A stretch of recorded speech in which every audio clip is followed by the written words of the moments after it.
فأنا ناصح لإخواني بالصدع بالحق تبيض وجوههم. السكوت في مسألة الحزبية يضرها، فاصدع بما تؤمر وأعرض عن المشركين. سلامي على دماج ورجالها والشيخ يحيى ودار العلم يا سعد بانيها. Waalaikumsalam warahmatullahi wabarakatuh. Untuk zakat fitri, Rasulullah SAW telah menetapkan dia bukan dengan uang, tapi dengan yaitu makanan asasi. Sebagaimana di dalam hadis Ibni Abbas, demikian pula di dalam hadis Ibni Umar, hadis Abi Sa'id Al-Khudri dan yang lain-lain. Jadi dia berupa makanan asasi. Dan Rasulullah SAW menyebutkan apa itu? Sa'an min tamar, au sa'an min aqid, au sa'an min bur, au sa'an min syair, dan sebagainya. Menunjukkan bahwasanya dia adalah berupa makanan. Dan itu adalah satu sa'. Kita tahu di zaman Nabi SAW, bahkan di Madinah semata itu sendiri, korma ada banyak. Tapi Rasulullah tidak mengatakan korma ini setengah dari korma yang itu kalau dizakatkan. Tidak demikian. Tapi zakatnya adalah satu sok kurma. Terserah kurma apapun, zakatnya adalah satu sok untuk zakat fitri. Demikian pula kalau orang itu ingin mengeluarkan berupa bur atau berupa syair. Syair sendiri beraneka ragam, bur juga beraneka ragam.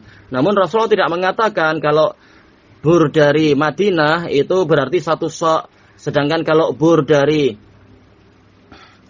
Syam itu adalah cukup setengah sok. Nabi tidak menyuruh demikian. Tidak seperti ijtihadnya Muawiyah. Tayyib. Ijtihad Muawiyah yang telah diselisih oleh Abu Sa'id Al-Khudri. Tetapi terserah dia dari jenis apapun, dia adalah satu sok. Maka demikian pula untuk makanan asasi dari negeri kita ini, yaitu yang berupa beras. Maka dia tidak dibagi-bagi, tidak diperinci dengan perincian yang tidak diajarkan oleh Nabi. Maka sama saja, apakah dia memakai beras basmati ataukah beras jenis-jenis yang lain, asalkan dia itu makanan asasi, maka wajibnya adalah satu sok. Tayyib. Adapun kalau pertanyaannya, tetapi makanan asasi saya ini adalah basmati, walaupun mungkin makanan asasi tetangga saya bukan basmati. Terjadi pembicaraan di kalangan ulama tentang ini, namun yang benar adalah tidak dibatasi seperti itu, karena yang menjadi pembahasan intinya adalah qutul balad, bukan qutun nafas. Bukan makanan asasi orang individual, tapi makanan asasi di negeri itu. Jadi sama saja kita makanan asalnya pakai basmati kah, atau yang jenama rambutan atau jenama lain-lain. Selama dia itu adalah beras, maka dia adalah satu sok. Sama saja itu makanan asasi kita atau bukan, asalkan dia itu adalah makanan asasi di negeri itu, maka nilainya adalah satu sok. Sebagaimana dalam masalah kurma, Rasulullah tidak membatasi makanan asasi tiap orang ini kurmanya kurma yang mana. Rasulullah tidak membatasi. Yang penting kurma satu sok, ini satu sok, itu satu sok, semuanya adalah dengan satu sok, walaupun masing-masing sendiri harganya lain-lain satu sok itu. Demikian pula untuk masalah beras. Terserah dia mau membayar dengan basmati atau bayar yang lain-lain. Yang penting apa? Satu sok. Bukan berupa uang, tapi berupa makanan asasi. Karena ini bagian dari ibadah. Tidak boleh dikiaskan dengan uang. Kalau dikiaskan dengan uang malah kacau. Ini dikiaskan dengan uang yang mana? Yaitu dengan beras yang mana? Karena beras sendiri bertingkat-tingkat.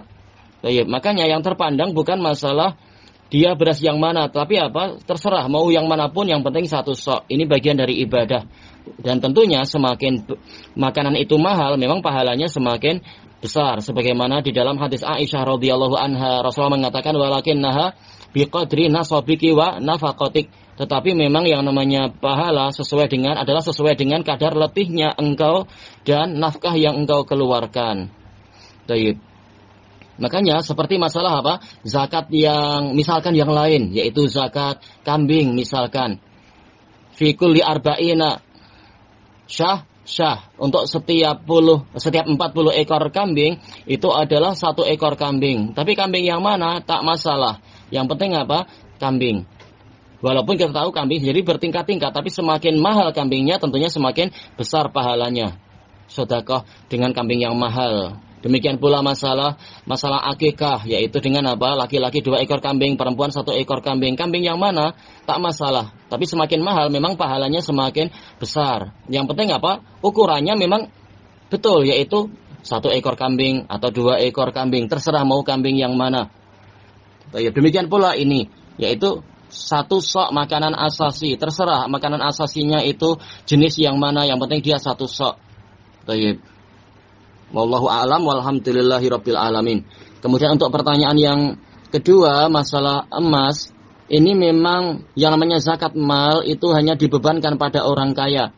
Bagaimana kita tahu dia itu kaya? Yaitu apa? Dia mampu menjaga, yaitu mampu memiliki kelebihan harta yang saking banyaknya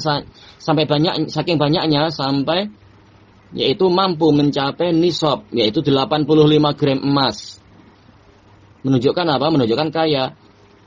Kalau ternyata di tengah perhitungan tahunan itu ternyata dia perlu mengambil duit tadi atau mengambil emas tadi, menunjukkan dia belum cukup kaya untuk zakat. Tapi makanya dia tidak perlu khawatir, oh jangan-jangan nanti ini sebenarnya zakatnya per tahun kalau saya perkirakan adalah 500 ringgit misalkan. Tetapi atau 5.000 ringgit. Tetapi saya khawatir kalau ini saya tunda-tunda pembayarannya, tunda-tunda dalam artian di waktu datangnya pembayaran malah duit tidak cukup. Kita katakan kalau tidak cukup menyebabkan nisab berkurang, berarti memang dia belum cukup kaya, dia tidak wajib membayar zakat. Jadi memang apa? Jangan dibuat ini pembayaran zakatnya adalah per bulan seperti bid'ahnya orang Syiah ataupun Ikhwanul Muslimin. Ada istilah zakat profesi, mengatakan apa? Anda gaji Anda setahun itu sebenarnya adalah sekian banyak, yaitu setiap bulan sekian, berarti dalam 12 bulan sekian. Ini adalah mencapai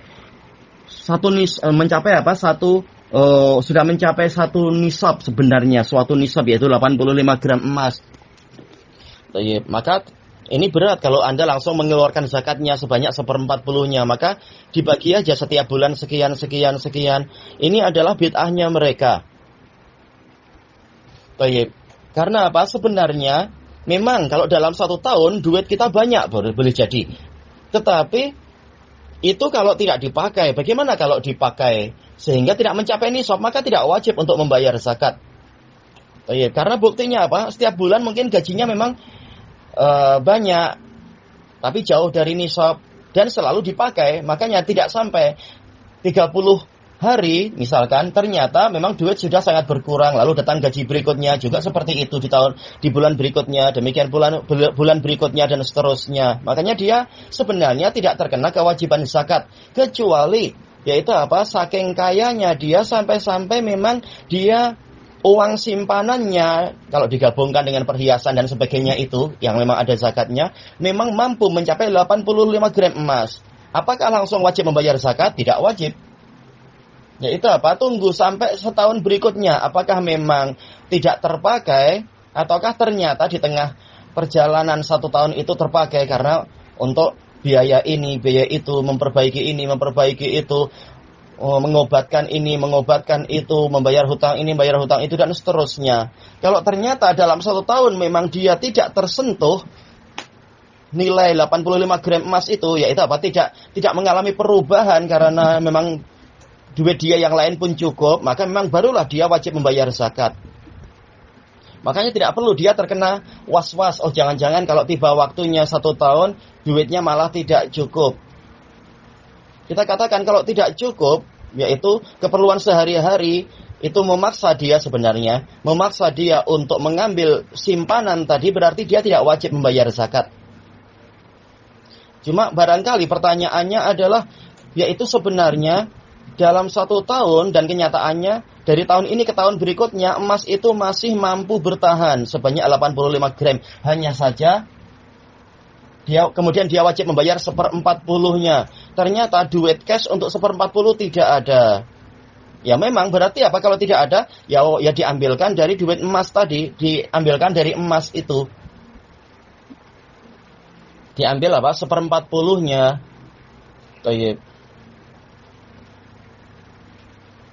Istilahnya agama ini sebenarnya adalah ringan. Kita tidak perlu was-was. Kita hanya diwajibkan membayar zakat jika memang sudah mencapai haul. Memang terbukti dalam 1 tahun itu simpanannya memang masih tetap seperti itu atau bahkan lebih. Ya. Tinggal diambil sebagiannya sesuai dengan kadarnya. Adapun kalau dikhawatirkan, timbul kekhawatiran jangan-jangan nanti tidak cukup untuk membayar sekian. Baik, ini adalah kekhawatiran yang sebenarnya tidak perlu untuk ditakutkan. Kita tidak perlu dibebani memikirkan tahun depan bagaimana. Tapi lihat kenyataannya nanti di tahun depan itu, tatkala ada kewajiban membayar zakat, memang diwajibkan untuk mengeluarkan zakat 1/40-nya, maka keluarkan dari duit yang ada atau dari emas itu. Emasnya dijual lebih dulu dan sebagainya. Kalau memang disimpan-simpan malah jadi beban kan jadinya. Disimpan-simpan dan membebani dia. Setiap kali keluar zakat terpaksa harus cari duit yang lain. Emasnya dijaga jangan sampai lepas. Ini sebenarnya adalah membebani diri sendiri berarti. Padahal kita tahu hakikatnya emas itu menjadi harta kita adalah untuk menolong kita, bukan malah untuk menjadi beban. Apa gunanya kita menyimpan terus emas itu tapi tahu-tahu malah jadi beban keuangan kita sendiri. Padahal sebenarnya emas itulah yang mestinya boleh membantu kita untuk melunasi hutang-hutang kita, baik itu hutang kepada Allah yang berupa zakat ataupun yang lain. Kalau ternyata tidak mencapai nisab, berarti hakikatnya emasnya itu adalah yaitu kita tidak dibebani untuk membayar zakat. Yaitu misalkan tahun ini bebannya 1/40, yaitu duit cash tidak cukup, maka diambilkan dari emas itu, yaitu diuangkan lebih dulu atau dijual sebagiannya. Kalau emasnya bukan hanya 1 batangan tapi ada beberapa, dijual sedikit untuk membayar. Kemudian dalam 1 tahun berikutnya lihat apakah kenyataannya memang mencapai nisab dan mampu bertahan nisabnya itu, ataukah sebenarnya pengambilan zakat tahun lalu itu menyebabkan kadar emasnya, yaitu kadar nilainya tidak mencapai 85 gram dengan duit-duit yang ada. Kalau tidak mencapai, maka hakikatnya dia tidak wajib membayar zakat. Kalau ternyata mencapai, ambilkan dari emas itu. Hakikatnya emas itu untuk membantu kita, bukan malah untuk menjadi beban kita emasnya itu. Beban kita karena demi mempertahankan emas itu, kita harus susah payah mencari duit yang lain untuk membayar zakat. Jangan, keluarkan dari emas itu dengan cara dijual sebagiannya. Kalau kenyataannya masih cukup, alhamdulillah, memang memang kita diberi kekayaan Allah yang cukup. Kalau ternyata setelah itu kadarnya jadi berkurang, kekayaannya itu tidak mencapai 85 gram emas lagi, berarti dia memang tidak wajib membayar zakat.